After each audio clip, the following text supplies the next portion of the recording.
This is a Global Tel-Link prepaid call from Adnan Syed, an inmate at a Maryland correctional facility.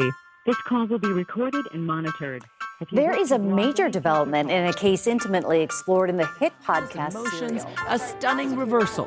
Baltimore state's attorney presenting new evidence of two other possible suspects. Right, Vic, and what this all means is that after decades behind bars, Adnan could be released from prison.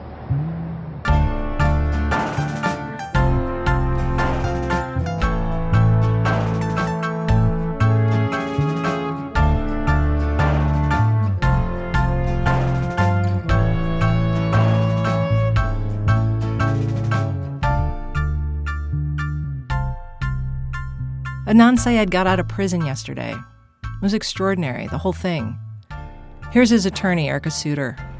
Today, my friend and client Adnan Syed walks free for the first time in 23 years.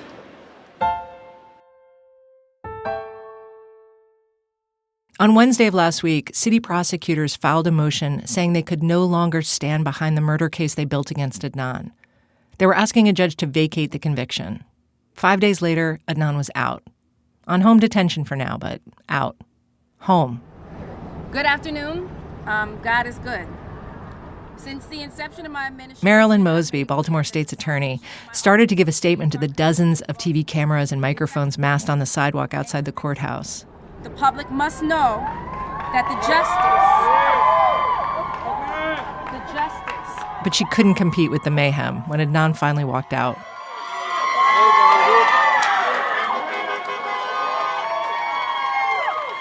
From the people who've been arguing for his release, some of them for decades, the pent-up strain of years' worth of rage and frustration suddenly loosed on the sidewalk, spilling onto Calvert Street. How do you feel, man? Adnan didn't say a word, just kept his cool while sheriff's deputies hurried him through the scrum and into a white van. Adnan and I have talked on and off over the years. More recently, it seemed like he was trying to tamp down his hopes, not get ahead of himself. A couple of his old attorneys, though, the guys who tried to get him out on bail when he was 17, I caught them out on the sidewalk, hugging. I don't know if I would have been able to hack it if she said so. I don't know. I could have. I was in the courtroom for the hearing. More than 100 people, at times shockingly quiet, as if no one was breathing. At the beginning, young Lee, the brother of Hae Min Lee, whose murder was about to be unsolved, spoke via Zoom directly to Judge Melissa Finn. Young Lee tried to keep it together, but he couldn't. When I think it's over, he said, it always comes back, a real-life living nightmare for 20-plus years. But he also told the judge he believes in the justice system. He's not against a new investigation. He said to Judge Finn, make the right decision. Then the prosecutor read the highlights of her motion into the record. Adnan's lawyer made a brief statement, and within about 40 minutes, the judge was ready with her decision. On this 19th day of September, 2022, she said, in the interests of justice, the motion to vacate is hereby granted.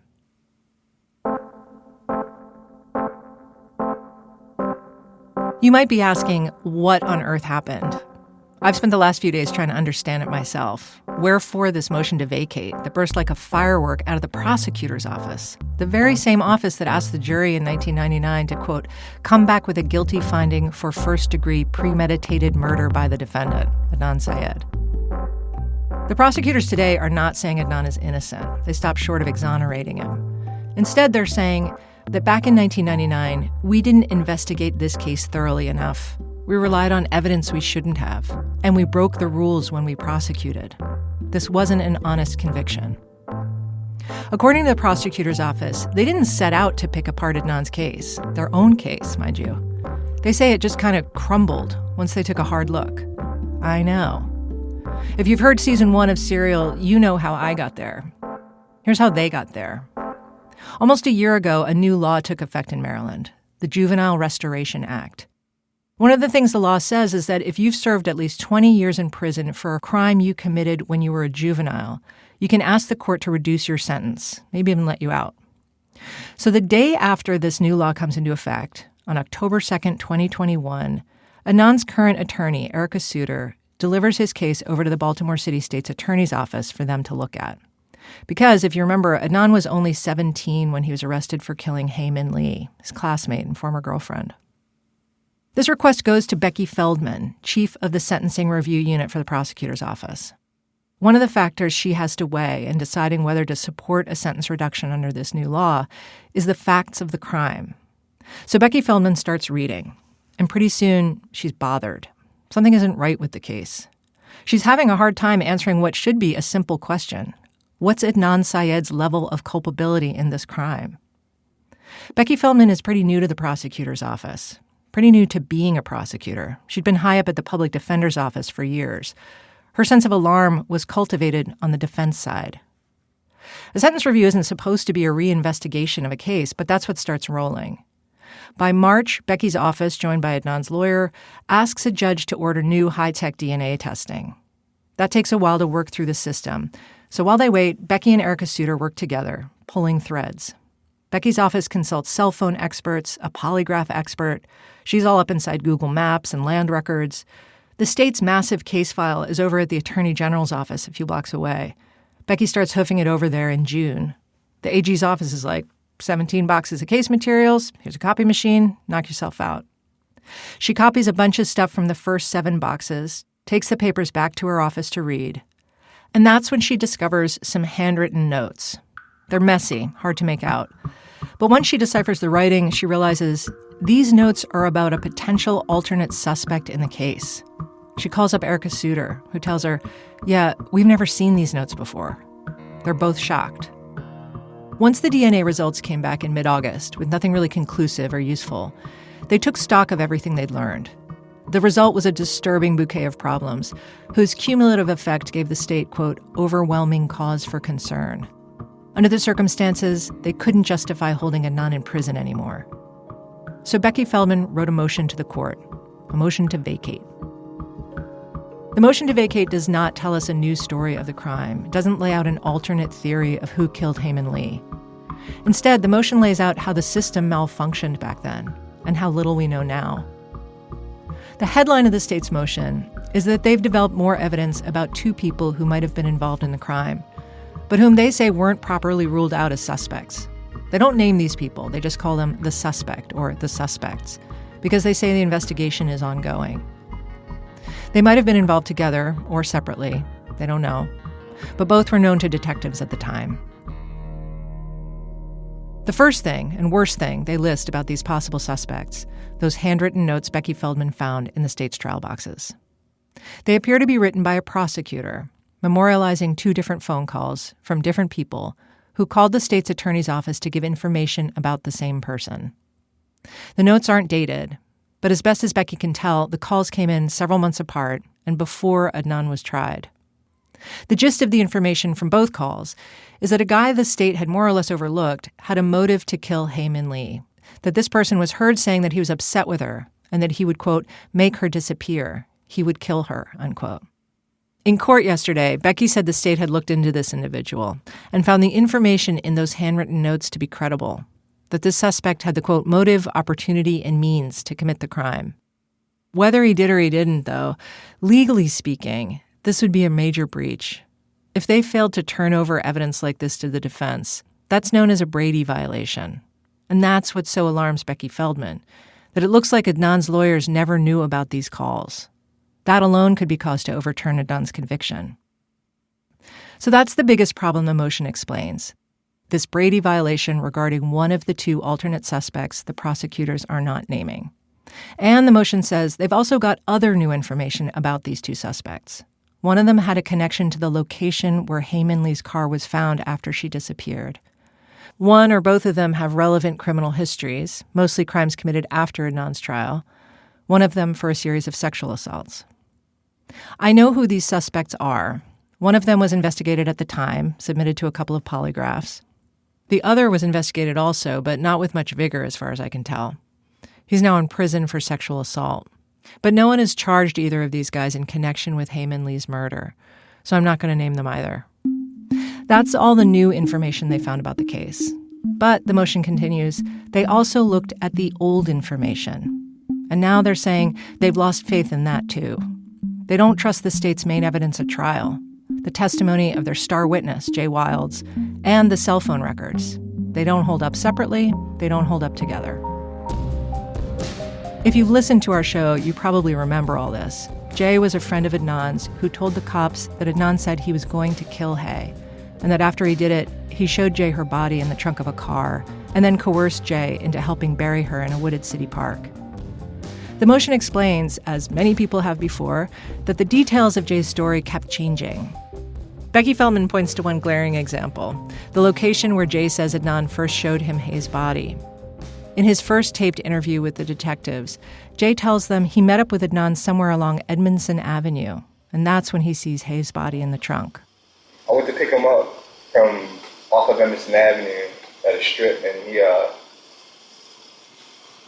pops the trunk open. And you say on Edmondson Avenue off of the strip. Do you recall any cross streets on Edmondson Avenue where you go to meet him? I don't know him by name, but I can tell him to you by sight. A couple weeks later, Jay tells the cops he met up with Adnan and saw Hae's body in a different spot. And while en route to your house, yes, you received a phone call from Adnan. Yes. On his cell phone. Yes. Which is in your possession. Yes. And the conversation was what?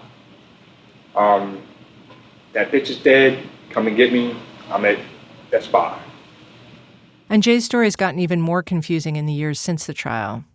The motion notes that Jay told a reporter, not me, back in 2014, that he'd been out in front of his grandmother's house when Adnan came by and popped the trunk. At the trial, prosecutors kept saying to the jury, "We know he's not the greatest witness." I do remember that when we first heard his testimony that we were all skeptical, like, who is this guy and where did he come from? That's a juror named Lisa Flynn. The prosecutors were telling the jury, don't worry, you don't have to rely on his testimony alone, because what he's saying is corroborated by the cell phone records. Cell phone evidence was crucial to the state's case. It underpinned Jay's testimony about what happened that night, where they went, whom they spoke to. It glued together the timeline. The cell phone evidence helped clear up the shagginess of Jay's story. It was after hearing the other testimony and then seeing the records and, like, the cell phone records, knowing that, okay, so even if he had lied, testimony proves that he was at this place at this time.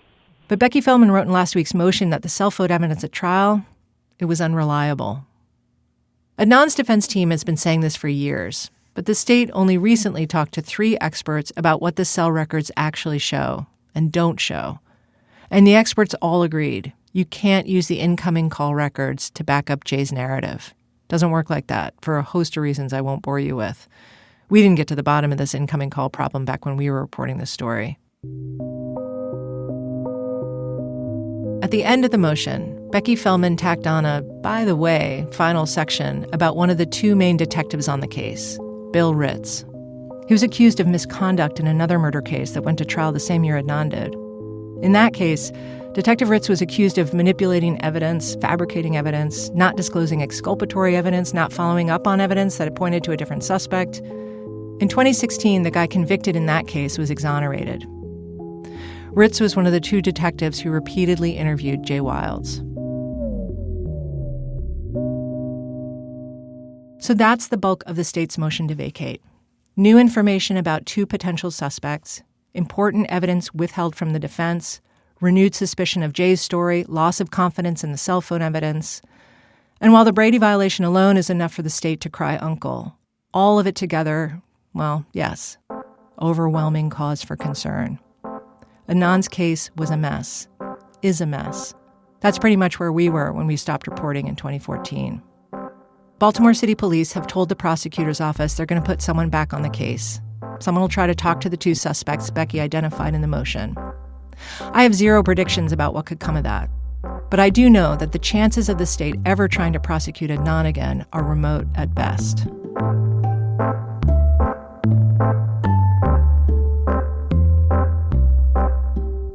When Rabia Chaudhry first came to me about this case, I hadn't heard of it.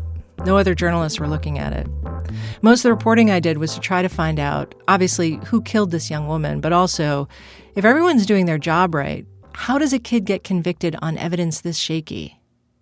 In the years since our story first aired, Rabia and others have pushed to find out more. Now here come city prosecutors, and they're going even further. And the picture that's emerged is this.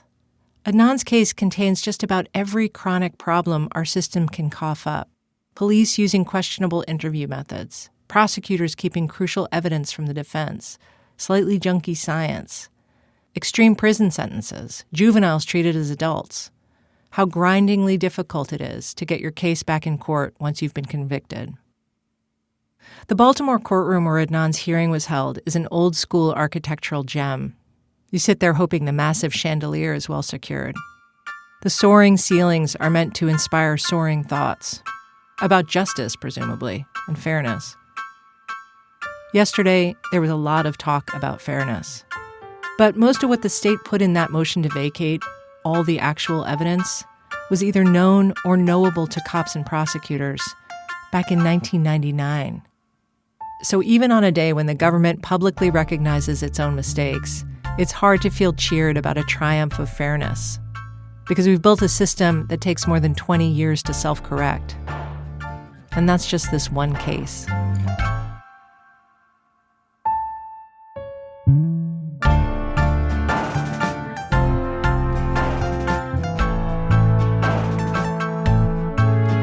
This episode was produced by Julie Snyder, Dana Chivvis, and me, editing by Dana and Julie, fact-checking by Ben Phelan, mixing by Mike Comite. Original score by Mark Phillips and Nick Thorburn. Our digital editor is Julie Whitaker. Website producer is Bex Orris. Ende Chubu is our supervising producer. Special thanks to Sam Dolnick, Ben Calhoun, Nina Lassam, and Jeffrey Miranda. Serial's produced by Serial Productions and The New York Times.